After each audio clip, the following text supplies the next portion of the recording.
لا يدخل الجنت نمام، رسول اللہ صلی اللہ علیہ وسلم نے فرمایا جنت میں چغل خور داخل نہیں ہوگا، کیونکہ وہ تو جنت کو بھی جہنم بنا دے چغلیوں سے آگ لگا لگا کے.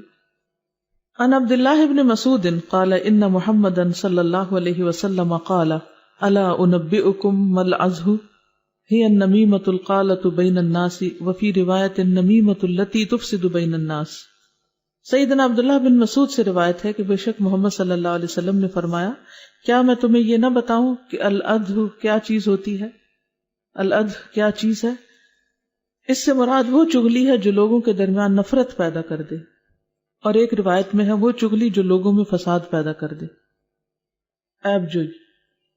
ان امرؤ شتمک وعیرک بما یعلم فیک فلا تعیرہ بما تعلم فیہ فانما وبال ذلک علیہ.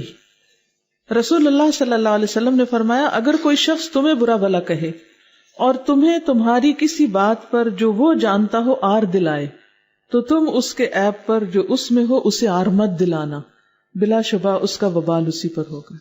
یعنی آپ سے غلطی ہوئی، اس نے آپ کو آر دلائی یعنی آپ کی غلطی جتائی اور آپ کو برا بھلا کہا. جب کوئی آپ کے ساتھ ایسا کرے تو آپ کا ری ایکشن کیا ہو سکتا ہے؟ پاسبل ری ایکشن تم بھی تو ایسے ہی ہو، فوراً کہتے ہیں تم بھی تو ایسے ہی، اس میں کچھ ڈھونڈنے لگتے ہیں.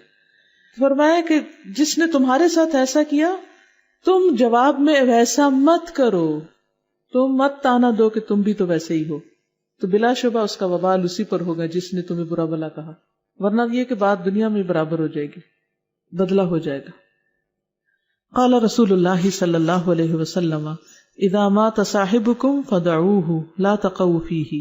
رسول اللہ صلی اللہ علیہ وسلم نے فرمایا جب تمہارا ساتھی وفات پا جائے تو اسے چھوڑ دو، اس کے عیوب بیان نہ کرو، یعنی مرنے والوں کی بری باتیں نہ کرو، اچھی بات ہی کرو تاکہ ان کے حق میں اچھی گواہیاں لکھی جائیں.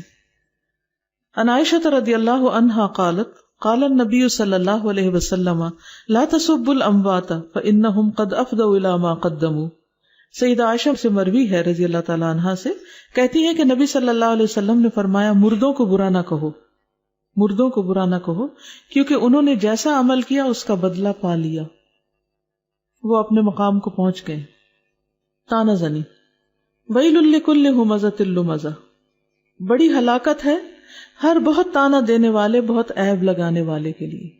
غیبت ہوتی ہے پیٹھ پیچھے برائیاں کرنا، اور تانا زنی ہوتی ہے منہ پہ بولنا، عیب لگانا، یعنی تم میں یہ نقص ہے، تمہیں یہ تو، تمہیں پکانا نہیں آتا، تمہیں کھلانا نہیں آتا، تمہیں پہننا نہیں آتا، تمہیں یہ نہیں آتا، تمہیں وہ نہیں آتا، یعنی سامنے برائیاں کرنا. اور غیبت یہ ہے پیچھے کہنا، وہ کھاتا نہیں جب تک کھلائے نہ، وہ پیتا نہیں جب تک پلائے نہ، وہ سوار نہیں ہوتا جب تک سوار نہ کرے، وغیرہ وغیرہ. تو سامنے ہو یا پیچھے ہو، یعنی عیب لگانا سامنے ہو یا پیچھے ہو، دونوں طرح سے برا ہے. ویل لکل ہمزۃ لمزہ. اور یہاں پر لکل کہا ہے، مشرک منافق کافر کی بات نہیں ہو رہی. ویل لکل، ہر وہ شخص جس میں یہ عیب ہوگا اس کی شامت ہے. تو اس سے توبہ کرنی چاہیے ہم سب کو. اور جو اپنی غلطیاں دیکھنے لگ جائے اس کو دوسروں کی غلطیاں پھر نظر نہیں آتی. عن عبداللہ بن مسعود قال قال رسول اللہ صلی اللہ علیہ وسلم لیس المؤمن بطعان ولا بلعان ولا الفاحش البذیء. سیدنا عبداللہ بن مسعود سے روایت ہے کہ رسول اللہ صلی اللہ علیہ وسلم نے فرمایا مومن لان تان کرنے والا، فحش گو اور بےہودہ گو نہیں ہوتا، یعنی دوسروں کو تانے نہیں دیتا، گالی گلوچ نہیں کرتا، اور بےہودہ فضول لغو باتیں نہیں کرتا. ٹھیک ہے.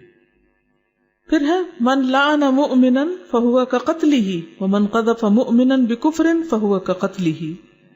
رسول اللہ صلی اللہ علیہ وسلم نے فرمایا جس نے کسی مسلمان پر لعنت بھیجی تو یہ اس کا خون کرنے کے برابر ہے، یعنی مار ڈالنے کے برابر ہے. اور جو شخص کسی مسلمان پر کفر کا الزام لگائے تو یہ اس کا خون کرنے کے برابر ہے، یعنی مسلمان کو کافر کہنا ایسا ہے جیسے اس کو قتل کر دینا. آبرو ریزی. ان النبی صلی اللہ علیہ وسلم قال ان من اربى الربا الاستطالة في ارض المسلم بغیر حق. نبی صلی اللہ علیہ وسلم نے فرمایا سب سے بڑا سود یہ ہے، ربا یہ ہے کہ انسان ناحق کسی مسلمان کی عزت سے کھیلے. استطالہ ہوتا ہے کسی کو بدنامی کی شہرت دینا، کسی کو بدنام کرنا، کسی کی غلطی دیکھ کر اس کو بتانے کی بجائے لوگوں میں عام کرنا اور اس کی شہرت خراب کرنا. تو یہ کیا ہے دراصل؟ یعنی سود لینے سے بھی بڑا سود ہے، یعنی ایسا شخص گویا ربا لے رہا ہے۔ پھر ہے ارب الربا شتم الاعراض، نبی صلی اللہ علیہ وسلم نے فرمایا کسی کی آبرو ریزی کرنا سب سے بڑا سود ہے۔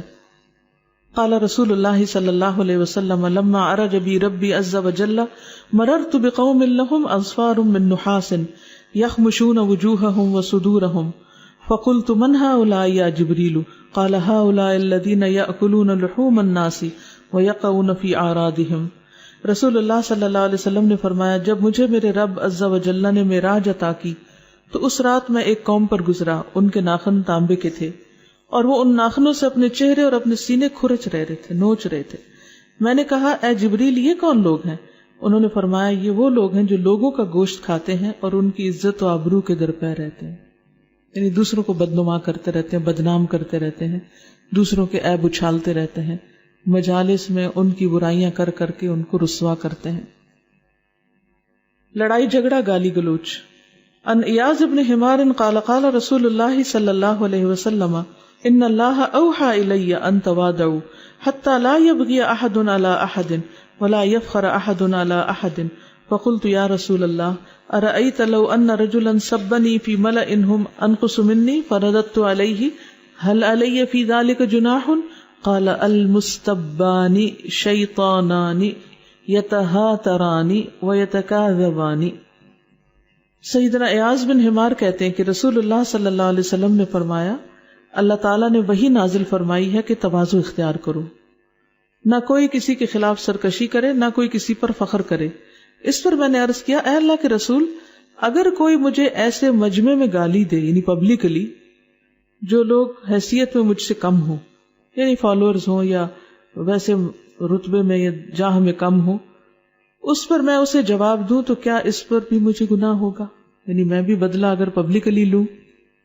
آپ نے فرمایا دو گالی گلوچ کرنے والے دو شیطان ہیں، ایک دوسرے کی آبرو ریزی کرتے ہیں اور جھوٹ بولتے ہیں، کیونکہ بعض اوقات گالیوں میں جو کہا جاتا ہے وہ حقیقت نہیں ہوتا۔ اگر آپ مختلف گالیوں کا جائزہ لیں اور ان کا مطلب دیکھیں تو کسی کو حرام کی اولاد بتایا جاتا ہے، کسی کو کتے کی اولاد بتایا جاتا ہے، کسی کو اور اس طرح، تو یہ فحش بھی ہے اور جھوٹ بھی ہے۔ یعنی انسان کیسے کتے یا گدھے کی اولاد ہو سکتا ہے؟